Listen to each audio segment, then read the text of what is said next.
আসসালামু আলাইকুম বন্ধুরা। এখন আমরা একটা অঙ্ক দেখব যেটা ডাক ও টেলিযোগাযোগ মন্ত্রণালয়ে এসেছে বিগত সালের প্রশ্ন। প্রথমত বলা হচ্ছে 1994 সালের 1 জানুয়ারিতে যার জন্ম 1995 সালের 31 জানুয়ারি তার বয়স কত হবে?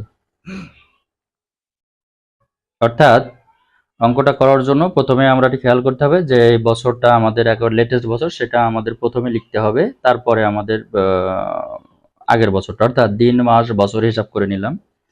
এখন 1995 সালের 31 জানুয়ারি, তাহলে 31 দিনের জায়গায় দিন, মাসের জায়গায় মাস, বছরের জায়গায় বছর।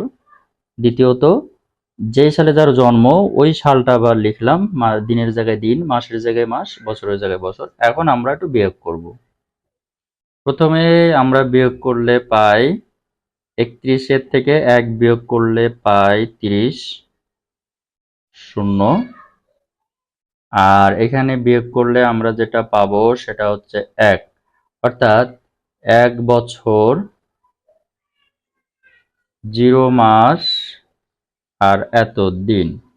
এখন বছর এই জন্মের যে বিষয়, জন্মের সাল বের করতে গেলে আমাদের যে জন্ম তারিখ অর্থাৎ যেই দিন জন্মেছে ওই দিনটা হিসাব করতে হয়।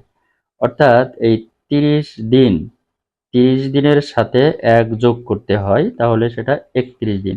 এই একটা হচ্ছে যেদিন জন্মগ্রহণ করেছে, জন্মগ্রহণ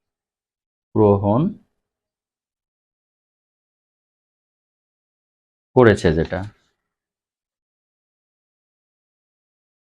তাহলে 1 বছর 31 দিন, অর্থাৎ এই যে 31 তারিখ, এটাই হচ্ছে তার জন্ম বয়স। 1 বছর 31 দিন।